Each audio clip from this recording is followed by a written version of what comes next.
celestial, viemos pedir mais uma vez nessa noite, Senhor, que o Teu Espírito, como cantamos, possa mover-se, Senhor, no nosso meio. Sabemos que isso não é pedir demais, Senhor, porque Tu prometeu, Pai, onde estiver 2 ou 3 reunidos em Meu nome. Senhor, nós estamos reunidos unicamente no Teu nome, Pai. Aqui não há nenhuma liderança humana sobre nós, não há nenhum sistema de homem, não há nenhuma organização, Pai. Aqui o Espírito Santo tem a liberdade para falar através da Tua palavra, usando, Senhor, os vasos que vêm a este lugar. O Senhor tem toda a preeminência no nosso meio, Pai. Então nós estamos confiando, Senhor, que Tu se moverás uma vez mais no nosso meio e abençoará o nosso ajuntamento, Senhor.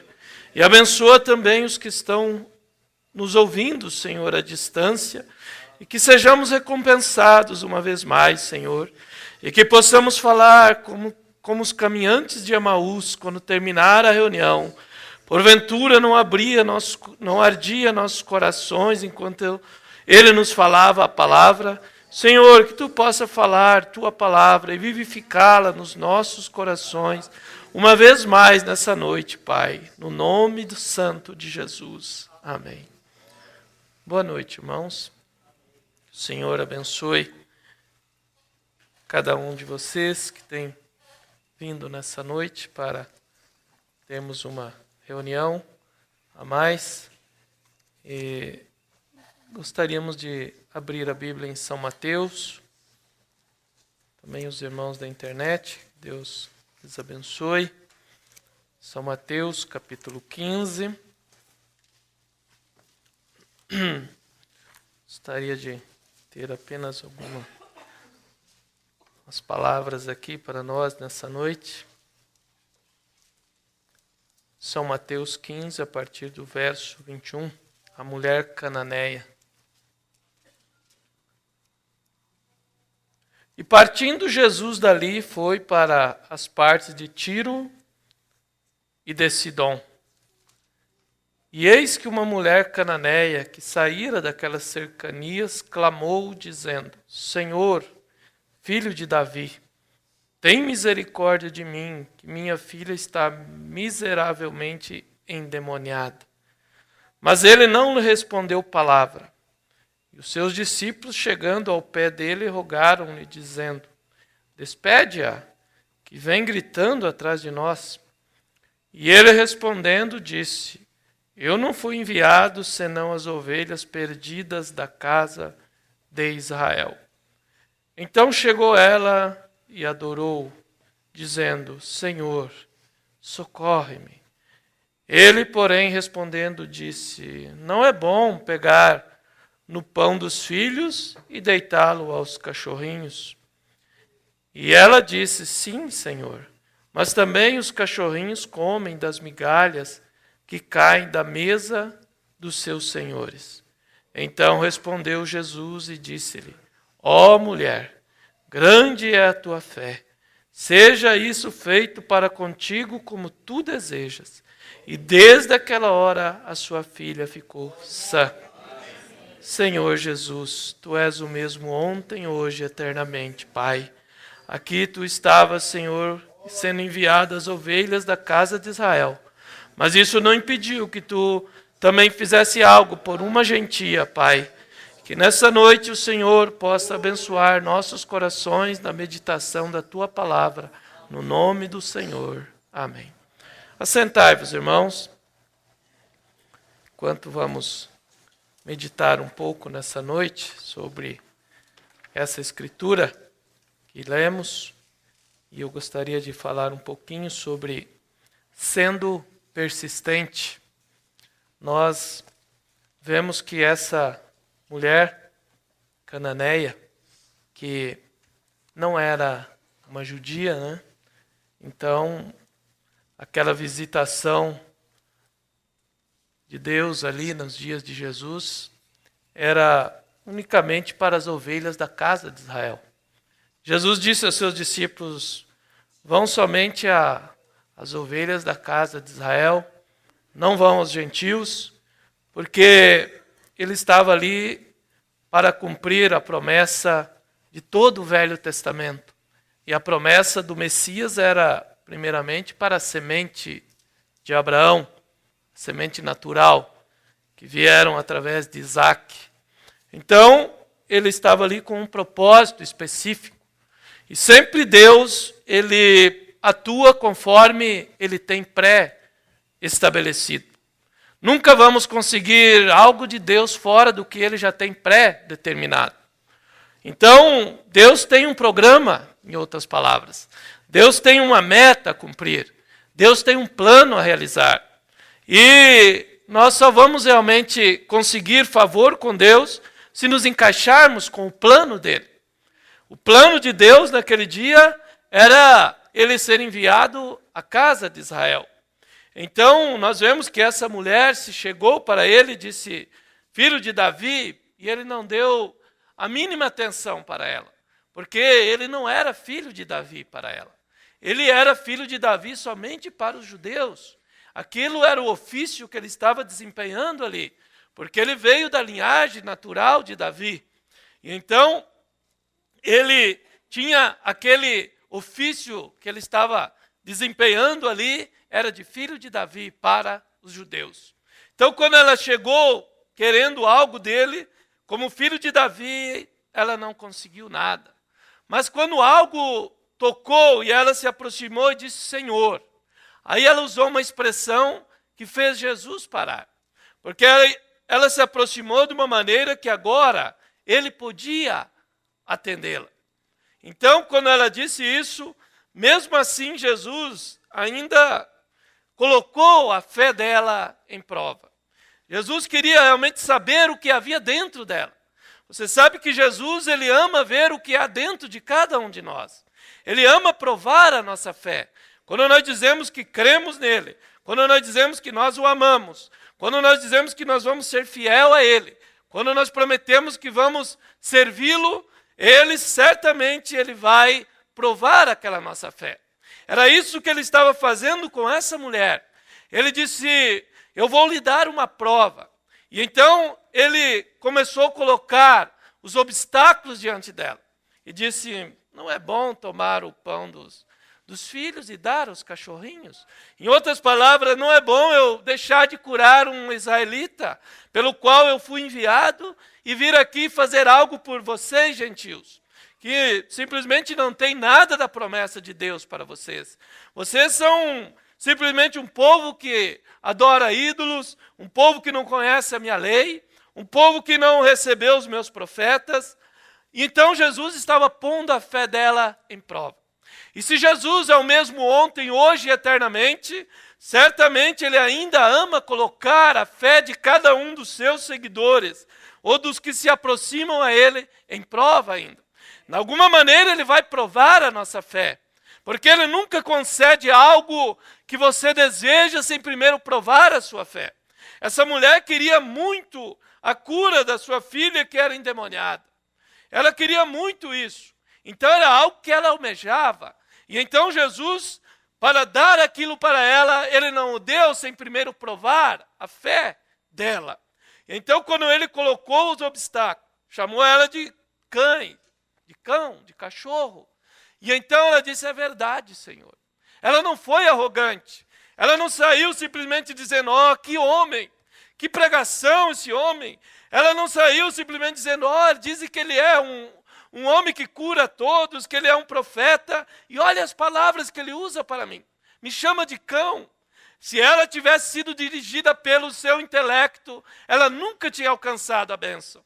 Por isso, irmão, é que nós temos que primeiro morrer para o nosso próprio intelecto.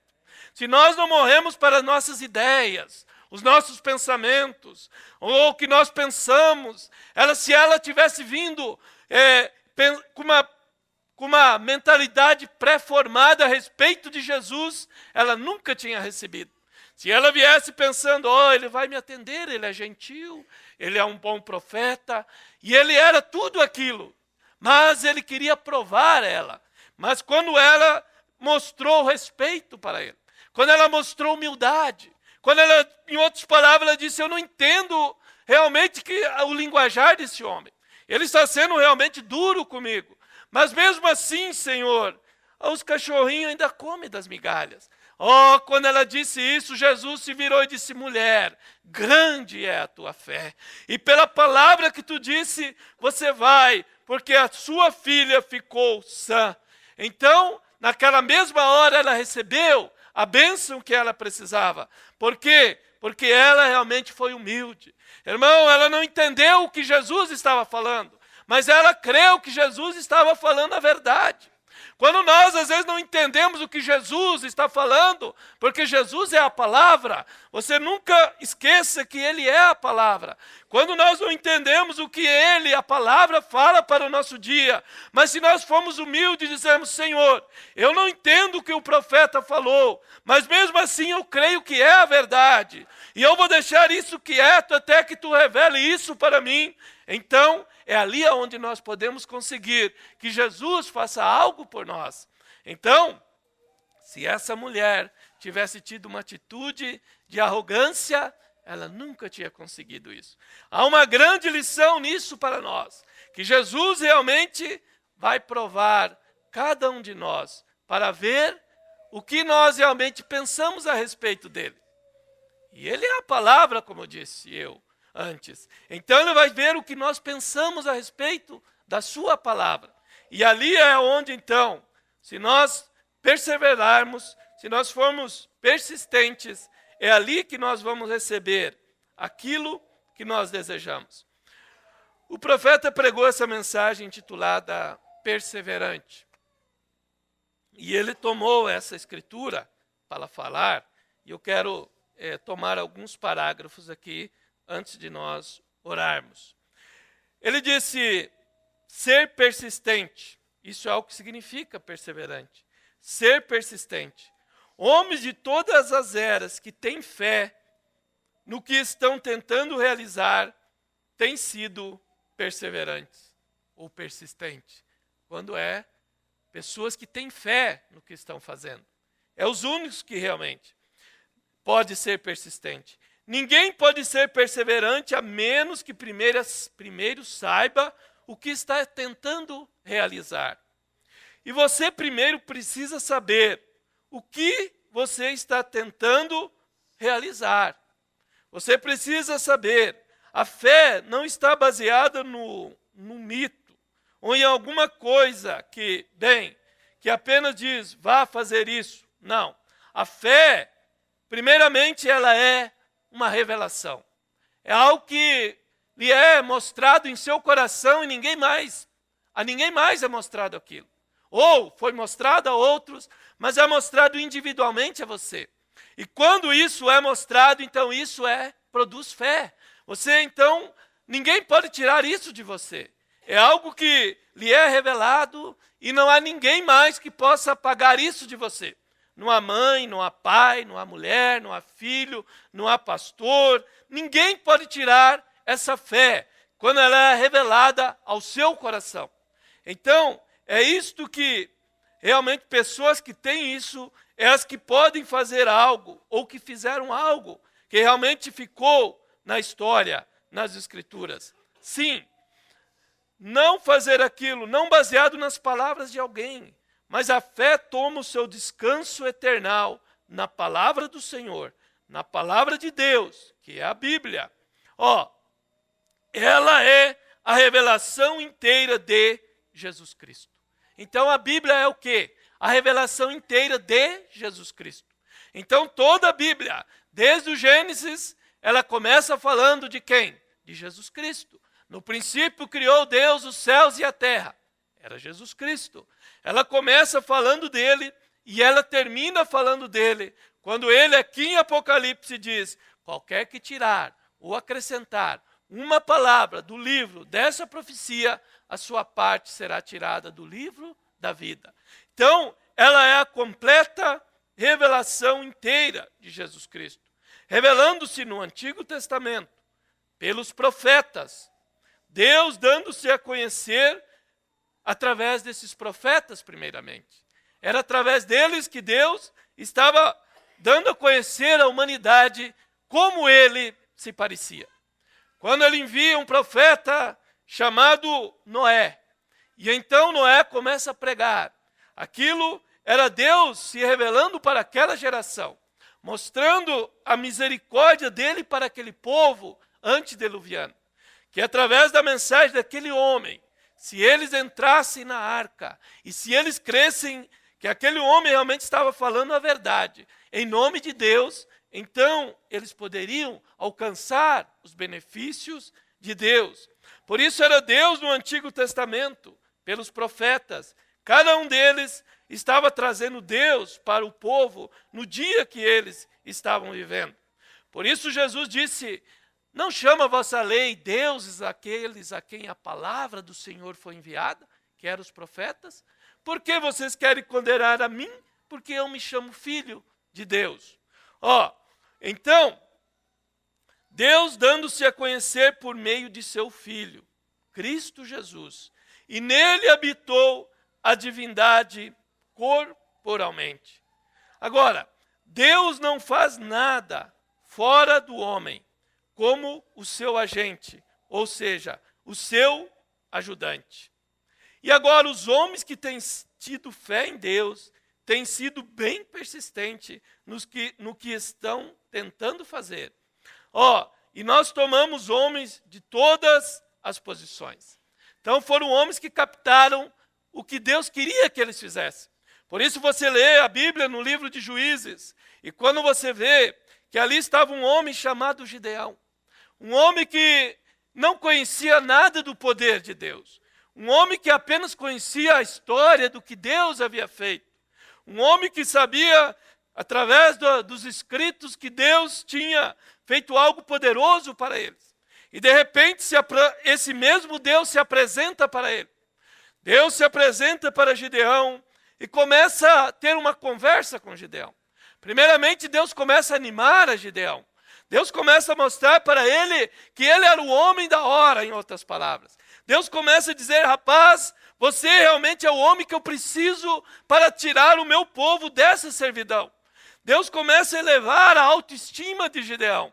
Gideão estava ali todo abatido, ele estava arrasado, ele estava tentando roubar um pouco da colheita, os primeiros grãos que estavam amadurecendo, e Gideão estava ali tentando malhar um pouco daquele trigo antes que os medianitas viessem, porque eles estavam sob servidão, eles estavam debaixo da escravidão, e ele estava tentando fazer aquilo para salvar o pão para a sua família. Então ele estava numa condição de depressão, ele estava desanimado, ele estava abatido, ele estava pensando: quão grande foi o Deus de nossos pais, como ele proveu alimento no deserto, e agora estou eu aqui com a minha família e todos nós perecendo de fome sob o domínio desses medianitas. E então, de repente, Deus se aproxima e começa, como eu disse, a elevar a autoestima dele. Deus sabe como elevar a nossa fé. Deus sabe como nos animar. Deus disse: você é o homem que eu preciso. Varão valoroso. E Gideão olhou e disse: eu, varão valoroso? Gideão, em outras palavras, disse: quem sou eu? Não sou nada. E Deus disse: não, você é capaz. Você vai nessa tua força e você realmente vai conquistar. E eu vou te dar a vitória. E então Deus começou a animar. E isso foi trazendo ânimo para ele. E ele foi pondo Deus em prova. Você vê lá no livro de Juízes que ele começa a dizer, ele estava tão descrente que aquele era Deus falando com ele, que era o anjo do Senhor, que era uma teofania, o próprio Deus se revelando para ele. E ele disse: olha, se é Deus, então ele começou a pôr Deus à prova. Que o orvalho caia sobre isso, ou senão que o orvalho não caia. E ele começou a provar, e Deus sabia que ele precisava realmente daquele sinal de que Deus fizesse aquilo para ele, porque a fé dele estava lá embaixo. Ele estava realmente arrasado. Então Deus foi fazendo tudo o que ele queria.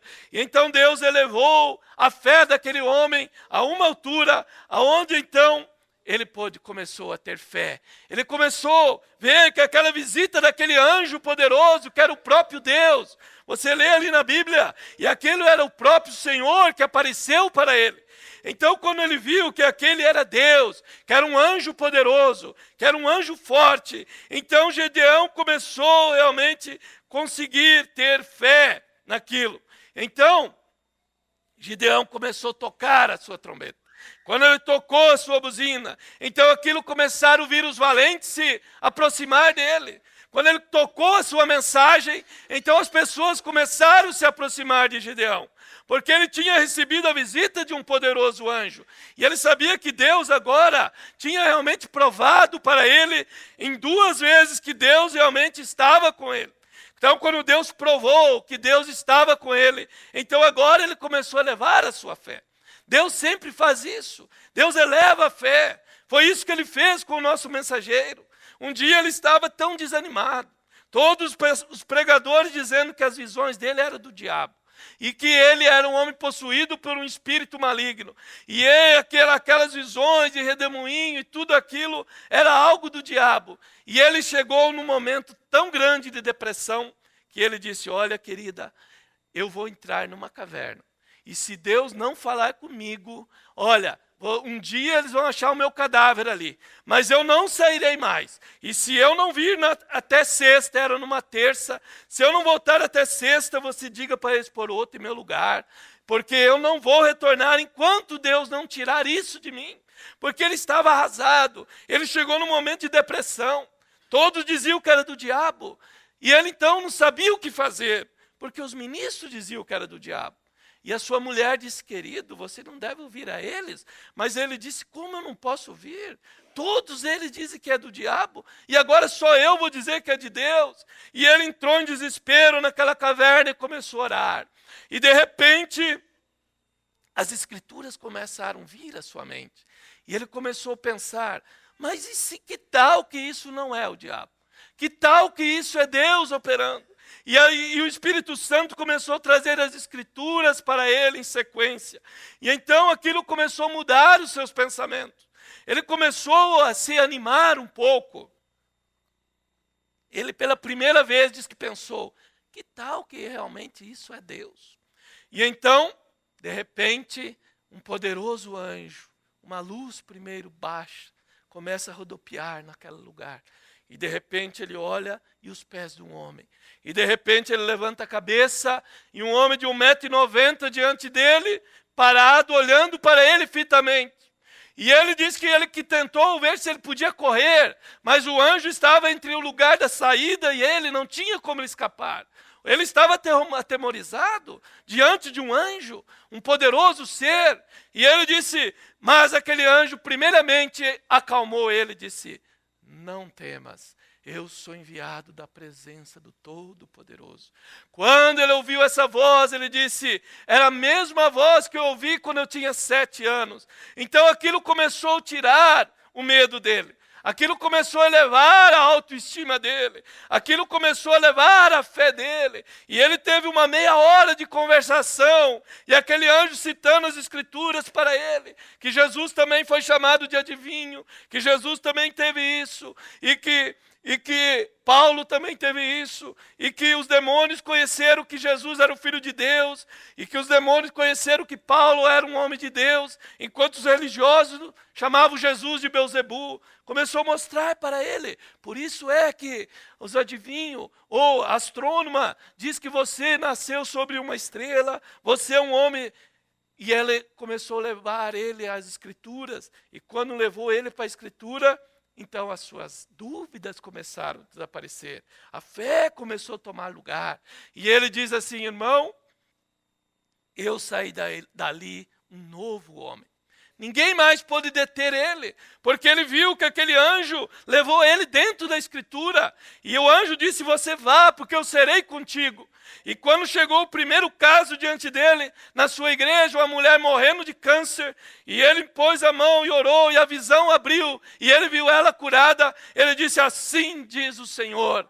E o médico estava ali e disse: Senhor Brana, reverendo, você está sendo ousado, essa mulher está tomada de câncer, não tem nada que possa ser feito por ela. Ele disse: eu não estou baseado no que ela tem, eu estou baseado no que o anjo disse para mim, e eu vi a visão. Irmão, ele saiu dali um homem mudado, porque Deus veio e elevou a fé dele, e ele saiu ao redor do mundo. E então Gideão saiu dali e tocou a sua buzina, e então o povo começou a se juntar a Gideão. Mas Deus disse: olha, Gideão, o povo está vindo realmente. Você realmente fez o chamado, tocou a buzina, a trombeta do evangelho foi soada, mas ainda há muita gente com você, Gideão. Tem muita gente aí. Apregou novamente para o povo. E Gideão, diz a Bíblia, apregou e disse, Deus disse: diga para os medrosos, os covardes, que volte para casa. Que não fique aqui, porque a batalha, em outras palavras, vai ser ferrenha. Deus não tinha dito para eles que ele ia ganhar a batalha por eles. Deus estava testando a fé de Gideão e do povo que tinha se juntado a ele. Por isso Deus disse aos covardes, os medrosos, vão embora.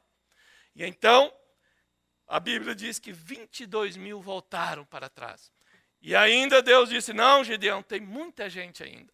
Ainda vou ter que selecionar mais. E então Deus foi selecionando, e então Deus depois é que deu a vitória para eles. Mas Deus provou primeiro.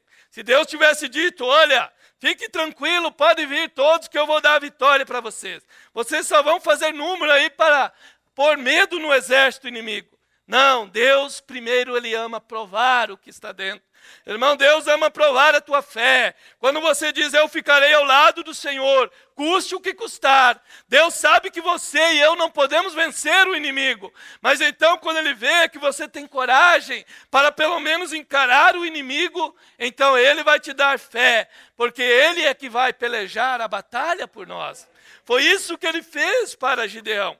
Então, a batalha não é para os medrosos, não é para os covardes, mas é para aqueles que têm coragem para enfrentar o inimigo.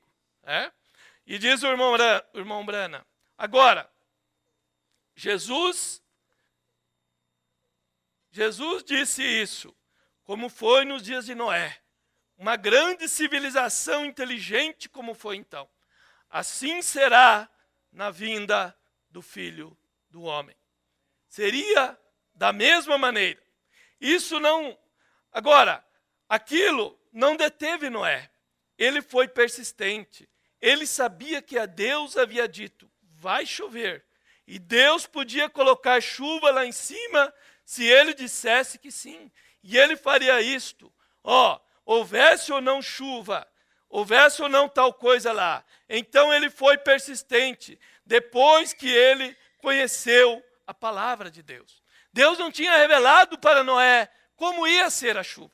Mas Deus, lá em Gênesis, já havia preparado todas as coisas. A Bíblia diz que Deus fez separação entre as águas e as águas. E Deus reservou, e a expansão seca ele chamou terra. E havia água que havia sido condensada lá em cima. E estava apenas esperando lá para um propósito. E diz o profeta que houve um poder atômico que sacudiu a terra. E então, aquilo simplesmente fez a terra se inclinar, e a chuva veio, e então aquilo cumpriu a palavra, porque Deus tinha já predeterminado como isso haveria de ser. Não é à toa que nunca havia tido chuva sobre a terra.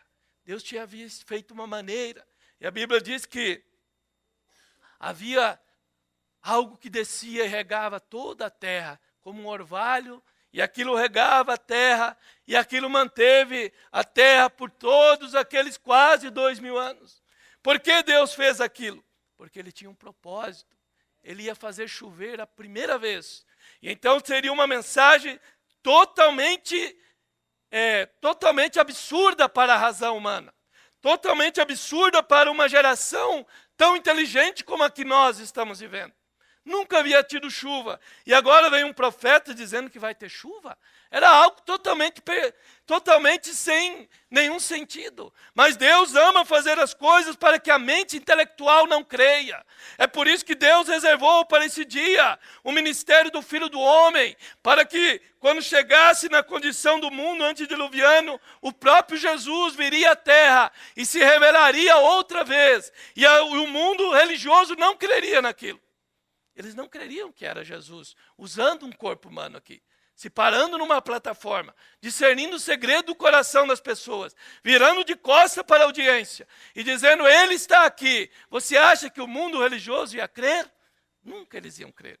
Eles diziam, é telepatia mental, é isto. Mas Deus faz as coisas para que o incrédulo tropece, para que o manufaturado não creia. Mas o crente verdadeiro, ele vê na palavra e diz, isso é a verdade. O crente genuíno nos dias de Noé, a sua família disse, isso é a verdade, vai chover. E o crente genuíno hoje diz, não, é a verdade. A palavra diz que seria assim, que o Filho do Homem ia se revelar, ia usar um profeta para executar o que ele executou quando ele esteve na Galileia nos dias da sua carne. O mundo religioso não ia aceitar isso, mas Deus faz as coisas de propósito. Deus faz a coisa para que o incrédulo tropece. Sim, por isso é que Jesus nasceu daquela maneira. Por isso que ele teve um nome feio desde o nascimento. E diziam, sua mãe, ela ficou grávida antes de casar com José. Era o nome que ele veio. Ele não poderia ter feito diferente. Ele não poderia ter deixado José casar com ela. E então, antes dele ter algo com ela, o anjo baixar na presença dos dois e fazer aquilo.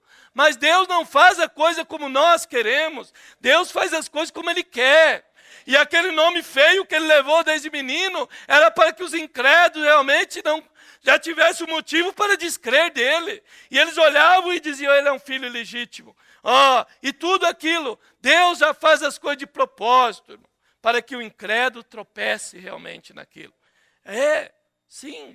O profeta diz que Jesus disse aquela escritura de Mateus 28, 19, ide ensinar as nações, batizando em nome do Pai, do Filho e do Espírito Santo, para que o incrédulo tropece naquilo e então não possa ir e ver o cumprimento daquela escritura, daquela ordem. Ele poderia ter dito, ide batizar em nome do Senhor Jesus Cristo, ide e batize no meu nome, pronto, ninguém ia tropeçar. Mas Deus faz as coisas para que Ele possa se revelar para nós. Porque Deus somente é conhecido por revelação, não é pelo intelecto. Então nós vemos, alguma coisa se apoderou. Fé é revelação. E então, Noé viu isto. E essa coisa, quando ele se apodera de você tem alguma coisa diferente quando isso que você não consegue explicar. No entanto, alguma coisa nisso diz para você que é de Deus. E não tem nada que vá deter você nisso. Por isso vemos que Noé continuava a martelar a arca. Não importava quanta prova científica. Não era assim, não havia chuva. Ele cria mesmo assim, porque ele havia ouvido a palavra do Senhor. Então a revelação caiu no coração dele. Não havia nada que podia tirar. Por isso é que, como disse Jó, eu antes ouvia ouvido, mas agora te veem os meus olhos. Quando ele apenas ouvia ouvido, mas ele creu. Mas então chegou uma hora que o mesmo Deus se apresentou para ele, o poderoso Redentor, e ele viu o Senhor. Por isso ele disse, eu com esses meus olhos, eu verei o meu Redentor. Em minha própria carne eu verei. Ele viu o Senhor, ele viu a ressurreição, ele viu no momento de angústia dele, do momento de mais depressão, de tristeza que ele estava, mas ele viu. E Noé viu a chuva. Noé, antes de vir a chuva, por fé ele viu. Ele viu que as nuvens viriam. Ele creu que haveria chuva sem importar como, porque Deus havia falado. E então, quando Deus fala, aquilo tem que suceder. É por isso que Deus disse que nesse tempo Ele enviaria as duas chuvas, a chuva seródia e a chuva temporã. a chuva do ensinamento e a chuva da colheita. E então, quando ele enviou essas duas chuvas, então a noiva agora está recebendo essa chuva, que é a chuva do ensinamento e a chuva da colheita agora. E elas viriam juntas. E somente o que traz chuva é nuvem. É por isso que 7 anjos vieram numa nuvem. É por isso que Jesus foi fotografado numa nuvem. Porque através daquele evento ali, deu início à abertura de toda a palavra de Deus. Aquilo foi uma vindicação visível para que a noiva soubesse identificar na Escritura e que o que viria, através da mensagem daqueles anjos, viria a abertura de toda a palavra. E ali viria as duas chuvas para trazer essa noiva a uma estatura de um varão perfeito para o rapto. Então, Deus não faz nada fora da sua palavra. Ele faz fora do entendimento nosso humano. Ele faz fora da intelectualidade. Ele faz fora do que os religiosos pensam. Mas ele faz dentro do que ele preordenou que faria. E ele faz de uma maneira que os incrédulos possam tropeçar. Sempre Deus age dessa maneira. Por isso, ele nunca enviou um profeta do meio de uma organização. Ele enviava homens do deserto, não sabiam falar direito, como Elias, um homem peludo, e ele simplesmente chegava, entregava a mensagem e dizia, assim diz o Senhor. E aquilo acontecia. E não importava o que as pessoas diziam, Deus estava com aquele homem porque o que ele falava acontecia. Essa era a evidência. Então, sendo persistente. Agora, Davi era um pequeno ruivo, provavelmente os ombros caídos. E ele estava ali, e vendo que Golias estava desafiando o exército de Israel. Então Davi disse, vocês ficam ali e deixam aquele filisteu incircunciso desafiar os exércitos do Deus vivo? Ele envergonhou os seus irmãos, enquanto diziam que ele era mal comportado, que ele tinha ido lá para ver a batalha. Seus irmãos o entenderam mal. Quando Davi chegou com os alimentos para ele, seus irmãos pensaram, ele vem aqui só para ver nós sofrendo na batalha. Ele está lá no bem bom, cuidando das ovelhas, vem trazer comida para ver o nosso sofrimento. Eles não conheciam quem era Davi. Davi era um tipo perfeito de Cristo. Ali ele estava ungido com o Espírito do Senhor. Ele veio para ali não para ver a batalha. Ele veio para ganhar a batalha para Israel. Mas eles estavam pensando mal de Davi. Ele era mal entendido. Então o Filho de Deus, ele sempre é mal entendido. E Davi estava ali para ajudar, ele dizendo, ele vem para ver o nosso sofrimento. E Davi, no entanto, havia algo em Davi, que então lhe disse, vocês estão com medo de lutar com ele? Então eu vou lutar com ele. Então eles começaram a ver que Davi não era o que eles pensavam. Porque a sua atitude começou a mostrar que ele era diferente. Quando nós começamos a demonstrar com a nossa atitude, então as pessoas começam a ver que nós não somos, às vezes, o que eles pensam que nós somos. Davi começou a mostrar que ele não era o que eles estavam pensando. Ele não estava ali para ver o sofrimento dele. Ele estava ali porque ele queria ganhar a batalha para eles. Nós não estamos aqui para atacar a ninguém. Nós queremos que o povo de Deus ganhe a batalha, irmão. Nós queremos mostrar a palavra aberta para o povo. Nós queremos que a noiva ao redor do mundo capte o que Deus está fazendo nesse dia. Não é para atacar a ninguém, é para mostrar a palavra, a única força que Deus mandou para a sua igreja nesse dia, para vencer esse Golias, para vencer o inimigo. Nós estamos como Davi. Davi estava num bom espírito ali, mas eles acharam que ele estava com mau espírito. Mas ele começou a provar ao contrário. E então, ele disse, eu vou lutar com ele. E então vocês sabem o que aconteceu. Ele foi e ganhou a batalha. Se tivéssemos mais Davi nesse exército. Se tivéssemos mais homens que tomassem uma posição e fossem persistentes, perseverantes na fé que uma vez foi dada aos santos. Quando você capta a visão da palavra, então você deve ficar perseverante naquilo, ficar persistente naquilo. E ainda que as adversidades venham, mas você vai ver que a palavra vai prevalecer. Quando você aceitou essa mensagem, a perseguição veio, As denominações falavam que era um falso profeta e todo tipo de coisa. E você foi batizado em nome de Jesus e eles te perseguiram, mas você viu na palavra e você foi persistente.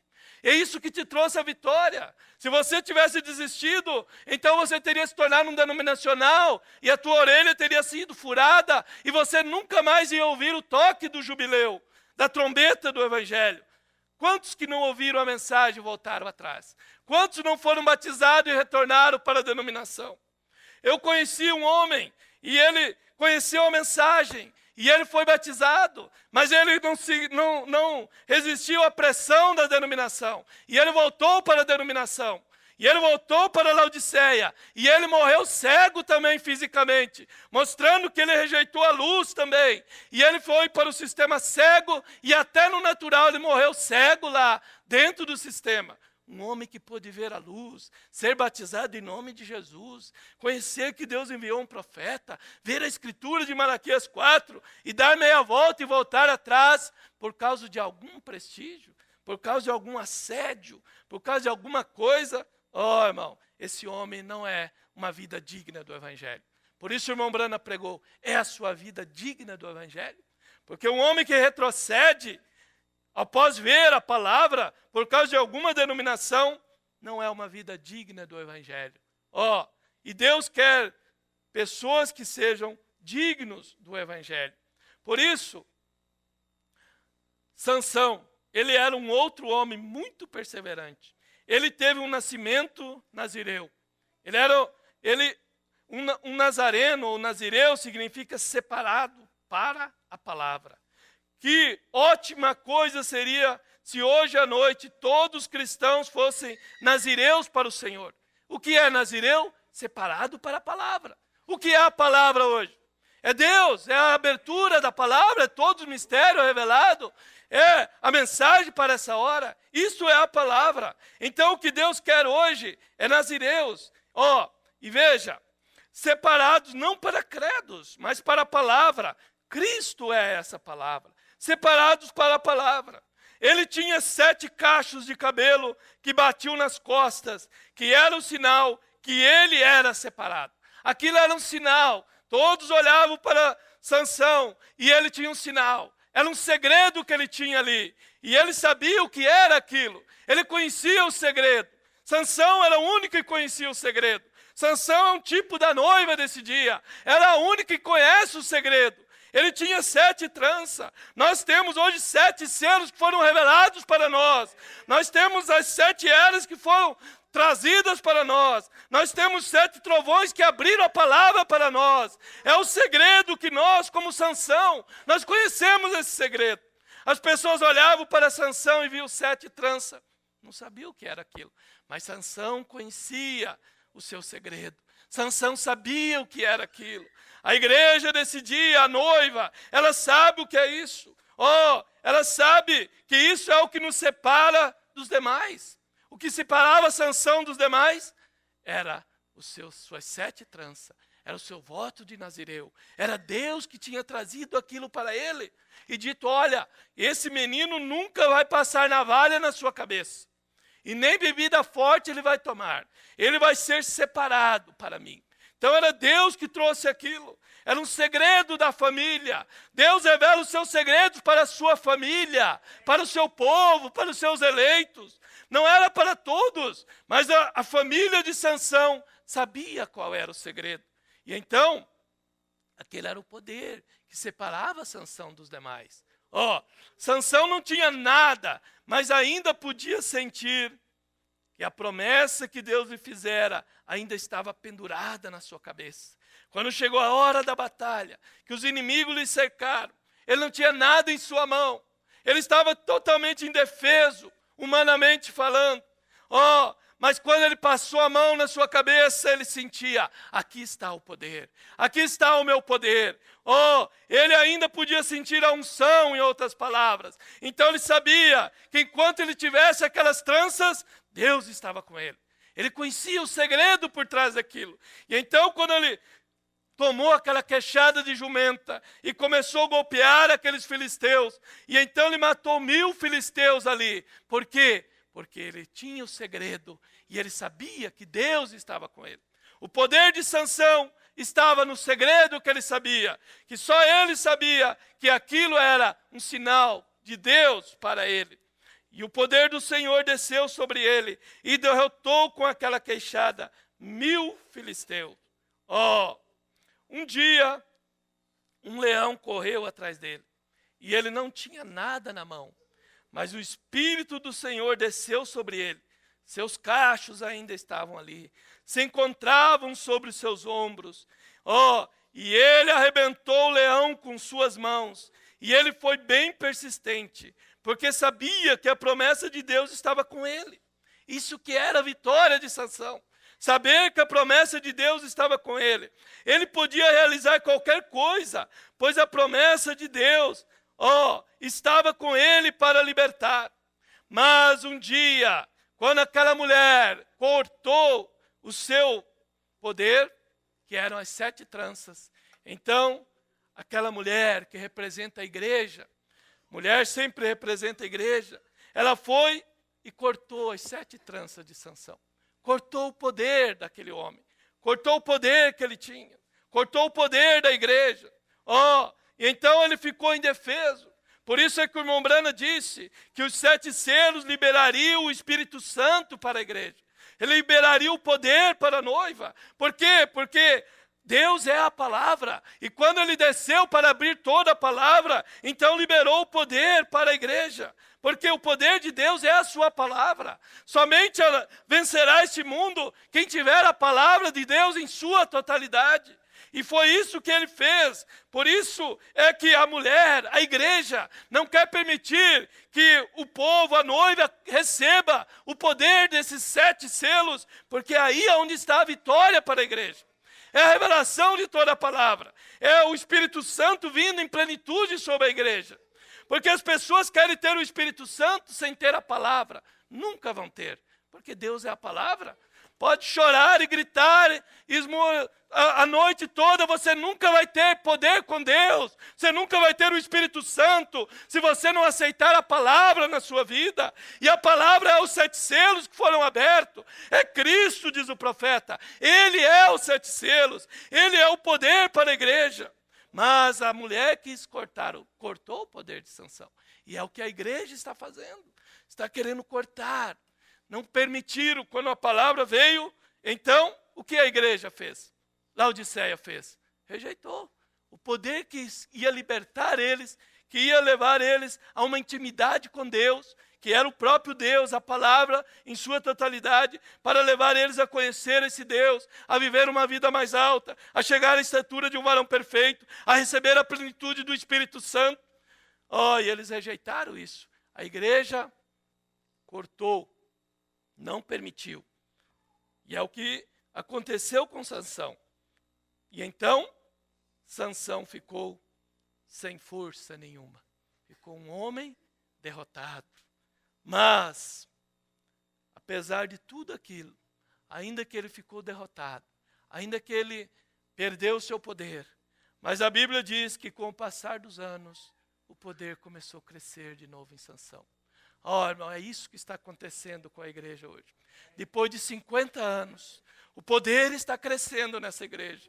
E a Bíblia diz que Sansão andava moendo ali, simplesmente andando em círculos. Simplesmente é o que nós fizemos durante muitos anos, andando em círculo, não conseguimos entender nem o 7º selo.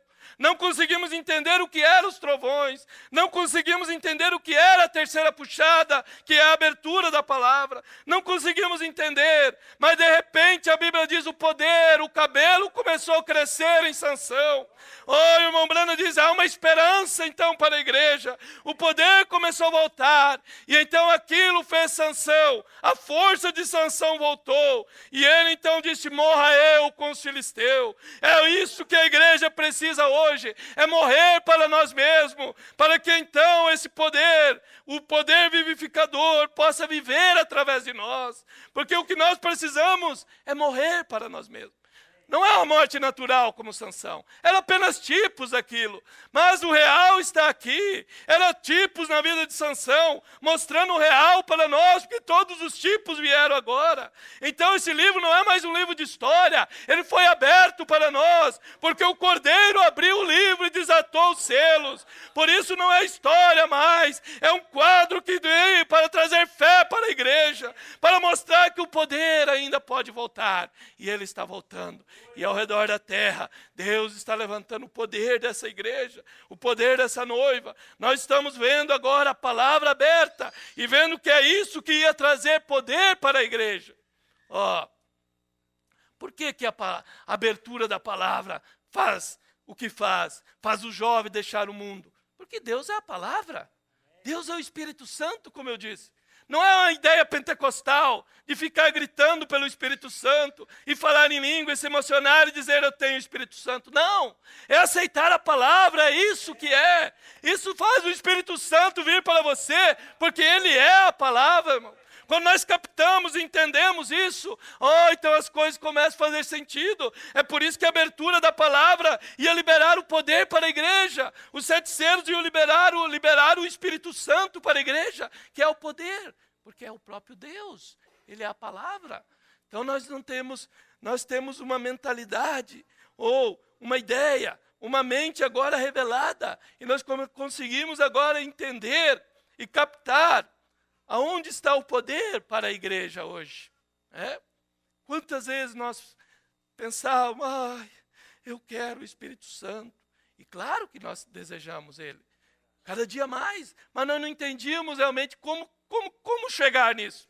Nós não entendíamos como. E veio pregadores e disseram, você tem que pular, e você tem que se emocionar. E queriam levar o povo a uma era pentecostal novamente, e levar o povo para trás, para um clarão que passou, e levar o povo para a era de Laodiceia. E você tem que se emocionar e gritar. Não, mas hoje nós captamos a verdade, que o Espírito Santo é a palavra. Então, à medida que nós aceitamos a palavra, o livro aberto, o Espírito Santo começa a vir juntamente com aquilo. E então é aí onde está o poder da igreja crescendo hoje. Isto é a verdade. Sim, Senhor. Então, ali estava o poder. Por isso vemos João Batista. Era para ele anunciar o Messias. Sabemos que o anjo havia dito assim. Não é verdade? Disse, você vai anunciar o Messias. Era a missão de João. Por isso ele começou a pregar. Um dia o Espírito Santo moveu ele lá do deserto e disse, vai para a ribanceira do Jordão e comece a pregar. Porque o Messias já está na terra aí e você tem a missão de introduzir ele, apontar ele para o povo. Você vai dizer, ele é o Cordeiro. Essa é a tua missão, João. Por isso que você foi cuidado dessa maneira, João. Por isso que você, desde o teu nascimento, foi um anjo que trouxe a promessa para o teu pai. A tua mãe era uma velha já. Ela era estéril, ela não dava luz. Mas o anjo do Senhor desceu e trouxe a promessa para você, para o seu pai. E você nasceu sob uma promessa de Deus. Você nasceu com uma missão, João, de apontar o Cordeiro. Aos 9 anos você veio para o deserto, porque você não ia seguir a linhagem do teu pai, que era sacerdotal. Você tinha que ser criado separado. E então, aos 30 anos, mais ou menos, João chega e começa a pregar. Arrependam-se, porque o Messias está aí. E ele começou a dizer isso. Era para ele anunciar o Messias. O anjo havia dito que sim. Não foi isso que Deus disse ao profeta em 1933? Porque quem disse aquilo? Foi Deus, porque Deus é a coluna de fogo. Jesus é a coluna de fogo. E foi a coluna de fogo que baixou em 33. E disse, tua mensagem precursará a segunda vinda de Cristo. Você vai introduzir ele para este mundo. Ele é a palavra. Por isso o irmão Branham diz numa mensagem, talvez eu não faça isso, mas essa mensagem introduzirá Jesus Cristo ao mundo. Porque ele não pôde ir ao redor de todo mundo, mas a palavra que ele ia deixar aqui, a palavra de Deus para o dia, ia introduzir Jesus Cristo ao mundo, porque essa mensagem é Jesus Cristo, porque é a abertura de todo o livro agora. Então isso ia introduzir ele em forma de palavra ao mundo inteiro, para os eleitos poderem captar a mensagem. Por isso é que a palavra veio ao profeta no rio novamente em 33. É o mesmo quadro de João. Apenas que Jesus estava no corpo físico. Agora ele veio na forma da coluna de fogo, como ele veio para Paulo no caminho de Damasco. Mas era o mesmo Jesus. Ele sabia que estava representado na Escritura. João sabia. Ele disse a voz do que clama no deserto. Ele tinha estudado a Escritura e sabia que essa era a missão dele. Não é verdade? Mas vocês vejam como é difícil o povo crer quando a palavra está sendo manifestada, não é? Hoje você fala de João e todo denominacional diz amém. Ele estava na Escritura, amém. Mas fala do precursor para hoje, fala do profeta para hoje e mostra que está na Escritura. Poucos podem ver, só o eleito. No tempo de João, você acha que todos eles viram que ele era o homem que introduziu o Messias? Uma meia dúzia foi os seus convertidos. Poucos é os que realmente viram. Porque quando a Escritura está se cumprindo, o próprio Jesus, a palavra em plenitude se cumprindo diante deles. Quantos foram? Quantos que ele colheu no dia de Pentecostes? 120 só. Depois de 3 anos e meio fazendo milagres, fazendo ressurreição de mortos, fazendo tudo o que eles podiam, que era para atrair a atenção deles. Olha a colheita que ele teve. Então, quando a Escritura está sendo cumprida, a palavra está sendo cumprida, poucos realmente podem captar. É a verdade. Por isso que a palavra em plenitude, muitos também não vão poder captar. Não é porque nós não queremos, mas é que Deus tem o seu programa. Deus tem a sua forma. E sempre há uma minoria, diz o profeta, que capta a Escritura sendo cumprida para o dia. Mas ele tinha um trabalho importante, João. Ele tinha que anunciar o Messias. E tinha que saber que tipo de sinal seguiria o Messias. E então ele notou um dia, ele estava de pé, pregando para o povo. E ele viu que um homem estava vindo para ele. Então, havia um determinado sinal que ele, quando visse, ele sabia que era o Messias. Então, ele disse, este é o Messias, o Cordeiro. Por isso, quando o irmão Branham entrou, e o discernimento começou a vir, e ele começou a ver na Escritura, você começa a ver que num estágio do ministério dele, ele começa a conectar aquilo com Lucas 17:30. Ele começa a conectar com Jesus conversando com a mulher de Samaria do poço. Ele começa a ver que aquilo era algo que estava na Escritura. Quando ele começou a discernir, em 49, ele não sabia o que era realmente aquilo ainda. Mas quando ele começou a aprofundar no ministério, ele começou a ver que aquilo era o cumprimento de Lucas 17:30. Era o Filho do Homem se manifestando. Era Jesus novamente, como esteve discernindo o segredo da samaritana. Você começa a ver ele conectar isso com os acontecimentos da Escritura. Porque ele viu que aquilo era o sinal do Messias que estava sendo mostrado para essa geração. Ele foi lá em Gênesis e viu, Abraão visitando, Elohim visitando Abraão. Deus começou a abrir isso para ele. Não é que ele foi entendendo as coisas rapidamente ou de uma vez. Deus foi revelando. Eu estava lendo quando Deus mostrou para ele que Malaquias 3 era João. E Malaquias 4 era o profeta desse dia. Ele foi aprendendo, porque o Espírito Santo foi revelando para ele. E além do mais, tinha um anjo para lhe guiar, desde o nascimento, lhe acompanhando. Ele citando as Escrituras. Então, ali as coisas foram se revelando para ele. E assim foi todos os acontecimentos. As coisas foram se abrindo cada dia mais. E Jesus disse, diz o profeta, como foi nos dias de Sodoma, assim será no retorno do Filho do Homem. Será a mesma coisa. Nos dias, você notou? Nos dias, no plural. Então, era um período de tempo. Nos dias da vinda do Filho do Homem. Antigamente nós líamos essa escritura e pensávamos no rapto. Não era isso? A vinda do Filho do Homem, o rapto. Era isso. Mas, agora os nossos olhos têm sido abertos. Por isso o irmão Branham frisa que nos dias, você notou, lá em Sodoma, disse em Lucas 17:30, diz que quando os dias de Sodoma, e assim será também na vinda do Filho do Homem, quando o Filho do Homem estiver se manifestando. nos dias que o Filho do Homem se manifestar, como ele fez em Sodoma, a mesma coisa acontecerá.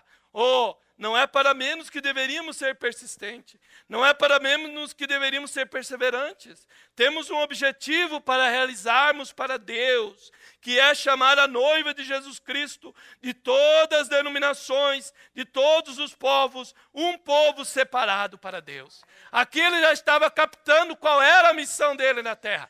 Tirar um povo de meio das denominações. Agora ele não enviava mais o povo para as organizações. Agora, quando os selos foram abertos, ele captou que agora Deus era a voz tirando o povo de dentro das organizações. E então, ele já não estava mais enviando o povo, porque ele viu que o sistema agora tinha rejeitado a Cristo, que é a palavra. Então, ele viu que a sua missão era preparar uma noiva. E qual é a nossa missão hoje? É viver a palavra desse dia. É viver a plenitude da palavra. Esta é a missão. E dos pregadores, qual é a missão? Pregar a palavra.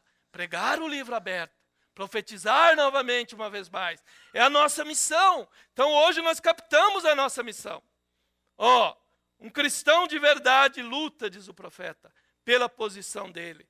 Ele tem que se levantar sozinho.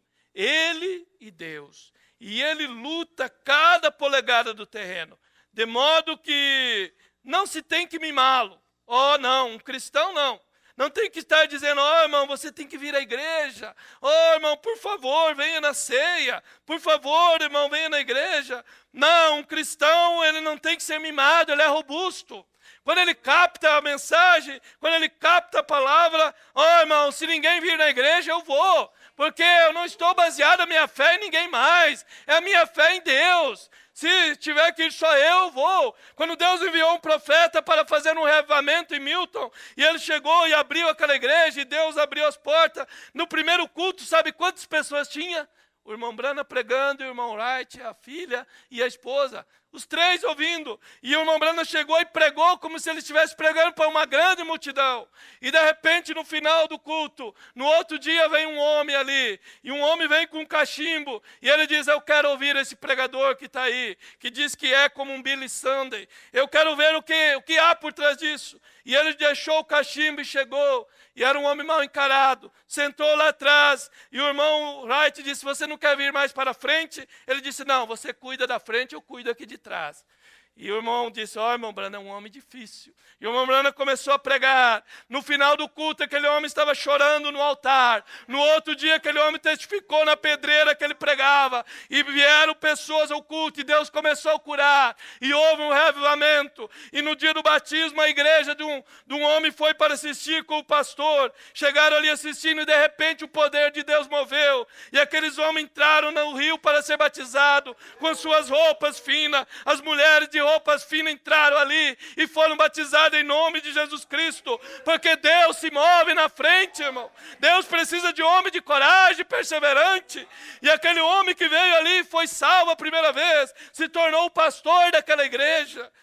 Irmão, Deus faz as coisas. Um profeta seguindo a liderança. Quando você segue a liderança de Deus, que é a palavra, então nós devemos ter segurança naquilo que nós estamos fazendo. As coisas no começo vai parecer difícil, mas depois, quando Deus vê que você é firme, Ele começa a abrir. É isso que Ele está fazendo no nosso meio. Quando Ele viu que havia um homem, um pastor que se poria firme pela palavra, então Deus começou a abençoar a nós agora. E Ele vai fazer mais e mais, porque Ele é a palavra. E nós estamos dando toda a preeminência para Ele, que é a palavra. E a palavra sempre vai ter a preeminência. Então Deus sempre vai abençoar o povo que dá a preeminência para a palavra. Irmão, você quer ser vitorioso? Creia na palavra. Aceite a palavra. Você vai ver o poder de Deus começar a se apoderar de você. Você vai ver o Espírito Santo te fazendo um vencedor em cada dificuldade que aparecer. Sim. Então, um cristão não tem que mimá-lo. Esse é o problema com a igreja hoje, diz o profeta. Pentecostal. Temos bebês pentecostais que simplesmente foram borrifados e pulverizados com isso e aquilo mais, até que resultou num bando de híbridos. Oh, o que precisamos hoje é de limpar a casa, desde o púlpito até o zelador. Comece outra vez e conseguir que um pouco de fé genuína nasça nas pessoas. É o que precisa hoje, não no povo pentecostal, mas no povo da mensagem é o que precisa. É uma limpeza desde o púlpito. Se muitos pastores descessem e parassem de pregar, Deus ia tomar a liderança e ia trazer a coisa no seu devido lugar. É isso que Deus precisa, que comece uma limpeza desde o púlpito. E então você vai ver a coisa tomar lugar. Mas se não fizer isso, Deus não pode trabalhar, porque Ele é a palavra. Então um cristão, irmão, ele luta pela sua posição. Um cristão não tem que mimá-lo, porque caráter, irmão, é uma conquista. Vitória que você tem, que você quer ter, é uma conquista. Você tem que conquistar, você tem que lutar, crer na palavra, aceitar a palavra, buscar a Deus e lutar. Então, o caráter é uma conquista. Tudo o que você vai conseguir é uma conquista de Deus na sua vida. É Deus que faz a obra, é Deus que molda, não é? Aquela professora disse para o irmão Brana, porque ele era um jovem que vivia com a boca arrebentada, de tanto apanhar, porque ele era brigão antes de ser convertido. E a professora disse: filho, vou te dar uma linhazinha, um barbante, e você conta até 9 cada vez que você... Porque eu vejo que você é terrível, você conte até 9, dê 9 lacinho. Ele disse: tá bom, professor, eu vou fazer. E os meninos vieram provocar ele: kentuckiano. E ele começou, disse que 1, 2, no terceiro não aguentou e partiu para cima deles. Ele disse assim: eu achava que eu nunca ia ser um cristão. Mas ele disse: quando Jesus veio, ele disse, hoje a coisa mudou. É isso que nós queremos, é Jesus, Ele é a palavra. Então, se nós aceitamos a palavra, nós temos direito de vir agora no altar e orar.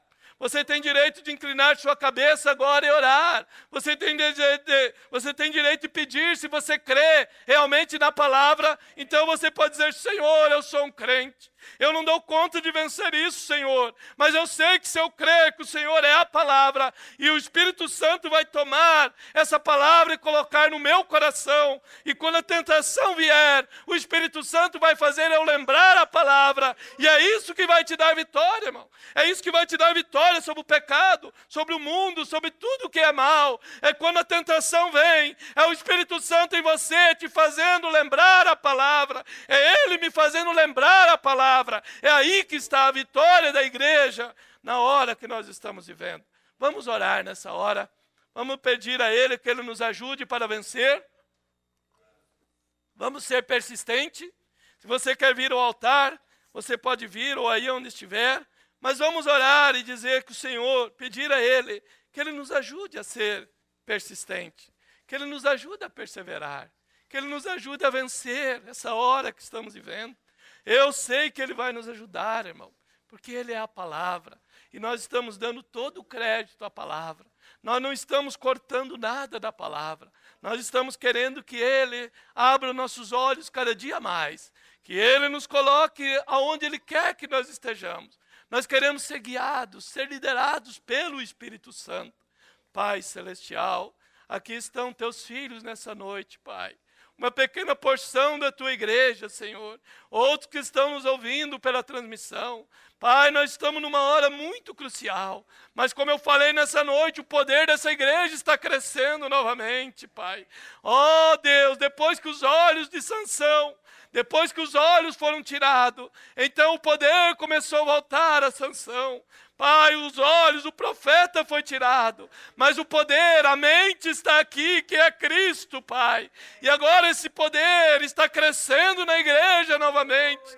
Nesses dias depois do profeta agora, Pai, há um povo se levantando sobre a terra de novo. Há um povo que o poder está crescendo nessa igreja, Pai. Porque Tu és a palavra, Senhor, e a palavra está se abrindo cada dia para nós, e nós estamos aqui nessa noite, Pai. Cada um tem a sua necessidade, mas nós estamos perseverando, Pai. Nós estamos sendo persistentes. Nós não estamos desanimados, Senhor. Nós não estamos aqui dando por entregue. Não, nós estamos aqui dizendo, Pai, que Tu és mais do que capaz. Tu és poderoso para nos moldar.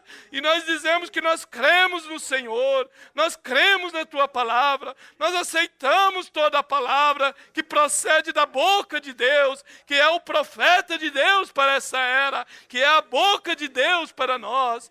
Pai, nós estamos aqui, Senhor. Cada um tem a sua necessidade, cada um tem a sua angústia, cada um tem a sua luta, cada um tem os seus problemas, Pai. Mas cada um está, Senhor, no campo de batalha. Cada um está lutando, Pai. Cada moço lutando, buscando poder para vencer. E eu buscando força para caminhar. Buscando mais ânimo na batalha. Buscando coragem cada dia. Buscando mais revelação. Buscando mais fé, Senhor. Buscando mais ânimo, Pai. Buscando força, tirando força da fraqueza, porque a fraqueza é esse homem de fora, essa é a nossa parte fraca, é a nossa parte negativa, é o vale de sombra de morte. Pai, esse é o vale, mas o Senhor prometeu que andaria neste vale, Pai, que a luz andaria neste vale, que essa luz que tem raiado nesse dia, a luz do entardecer, porque no tempo da tarde haveria luz, que essa luz possa raiar nesse vale de sombra e de morte, Pai, que é esse corpo que nós estamos andando nele, mas nós não somos esse corpo de carne, esse é apenas o véu, é apenas o vale de sombra, mas dentro de nós há uma luz que faz sombra nesse vale. Pai, venha nos guiar, Senhor, venha nos ajudar, Senhor. Nós precisamos da Tua ajuda a cada dia. Nós somos um povo fraco, Senhor, e nós mesmos não temos capacidade, mas o Senhor é a nossa força, Pai. O Senhor é aquele que abre os nossos olhos para ver a palavra, porque o Senhor aconselhou a era de Laodiceia: aconselho que de mim compre colírio e unja teus olhos para que veja. Deus, é esse colírio que nós queremos, que o Senhor unja os nossos olhos para que cubra a vergonha da Tua nudez. Pai, é a palavra que nos cobre, Senhor, é a palavra que nos veste, Senhor, é a palavra que nos apronta para a ceia das bodas do Cordeiro. Nós queremos ser vestidos pela roupagem da palavra, porque a missão de Eliezer foi vestir a noiva de Isaac, e a missão da palavra, da mensagem hoje, é vestir essa noiva para encontrar com Isaac. Jesus, Jesus, ajuda-nos, Senhor. Tu és o mesmo ontem, hoje, eternamente. Nós estamos aqui, Pai, apenas tentando, Senhor, o melhor do nosso entendimento, como pregadores, trazer a palavra para o povo, Senhor, e incentivar os Teus filhos a prosseguir, a caminhar, a ler as mensagens, a lerem a Bíblia. Deus, a ser persistente nessa hora, porque é a hora que o inimigo está usando toda a sua força, porque é o final da batalha. O cavaleiro do cavalo amarelo, do cavalo baio, está aí com todo o seu exército. E ele está usando tudo o que ele tem, mas nós estamos confiando no Senhor, esse anjo poderoso que desceu. E ele não foi embora, ele está aqui agora, ele está ungindo teus filhos, ele está ungindo uma igreja ao redor da terra. Foi um homem ungido, agora é um povo ungido novamente. É a unção desse anjo forte, é a unção de Cristo na igreja agora. O Filho do Homem, a palavra raiando em plenitude no teu povo. Deus, essa é a força para vencer esse cavalo baio, esse poder demoníaco que está chegando a um confronto final, e o confronto virá num desses dias, a batalha final. O concílio mundial de igreja vai apertar, mas o aperto é para fazer essa igreja sair da terra. Quando a pressão vier, então nós vamos sair dessa terra e nos ir para a ceia das bodas do Cordeiro. Pai, nós estamos aqui, Senhor, nós estamos esperando em Ti, Senhor, nós estamos esperando o Senhor mover as coisas, Pai.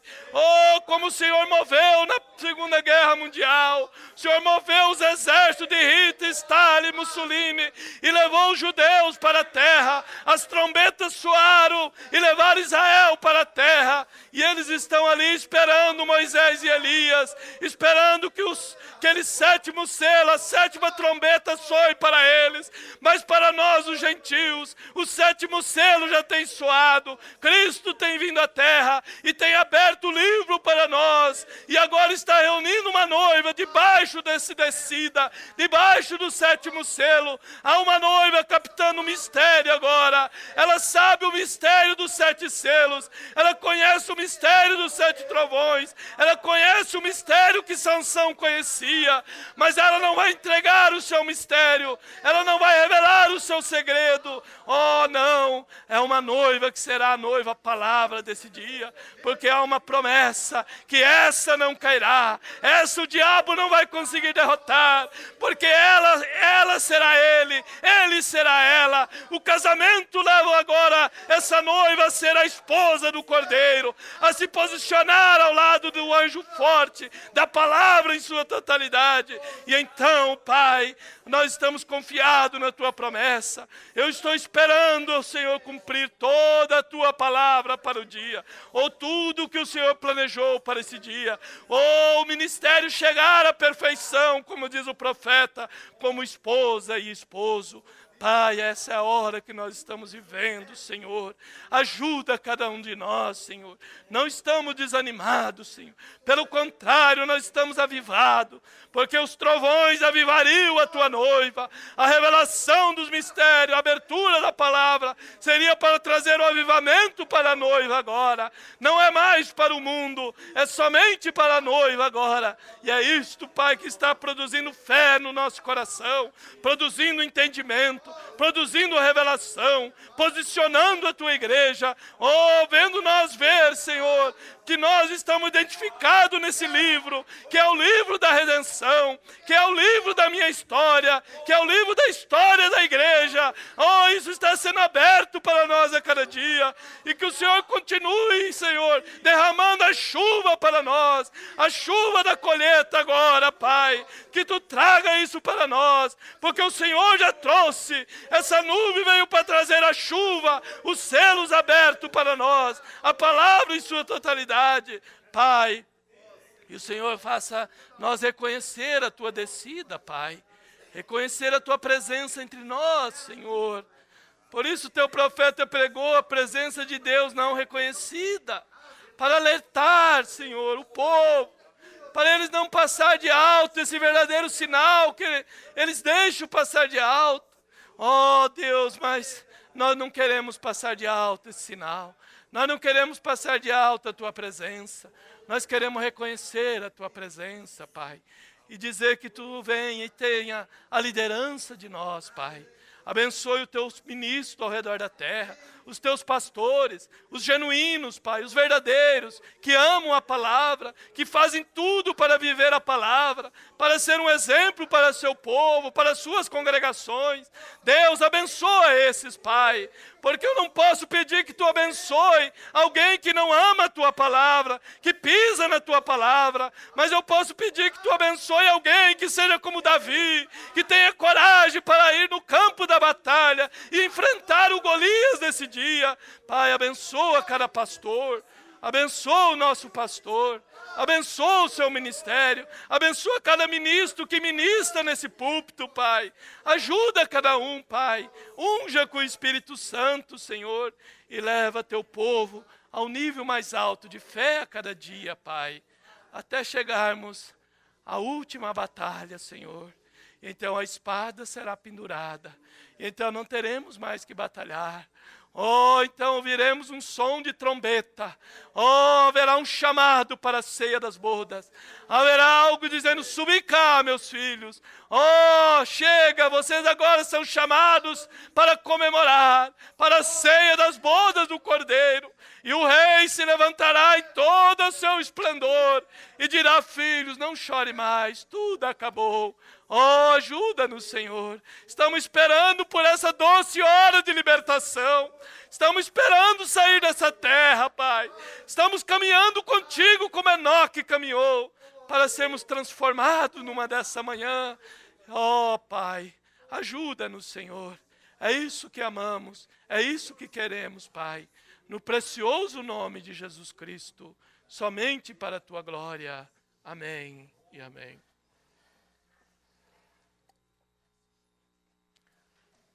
Glória seja dada ao Senhor Jesus Cristo. Ele é digno de toda honra, toda glória. Ó, Ele é o nosso Senhor. Se houver um hino, pode se aproximar. A irmã Diva dos Anjos pede oração para que Deus lhe dê saúde. Nós vamos estar cantando esse hino e orando. No próximo sábado temos culto com os jovens e o estudo que vamos abordar é a terceira puxada. Então, os que quiserem vir e ouvir sobre isso, todos estão convidados. Dois jovens estarão falando aqui sobre a terceira puxada.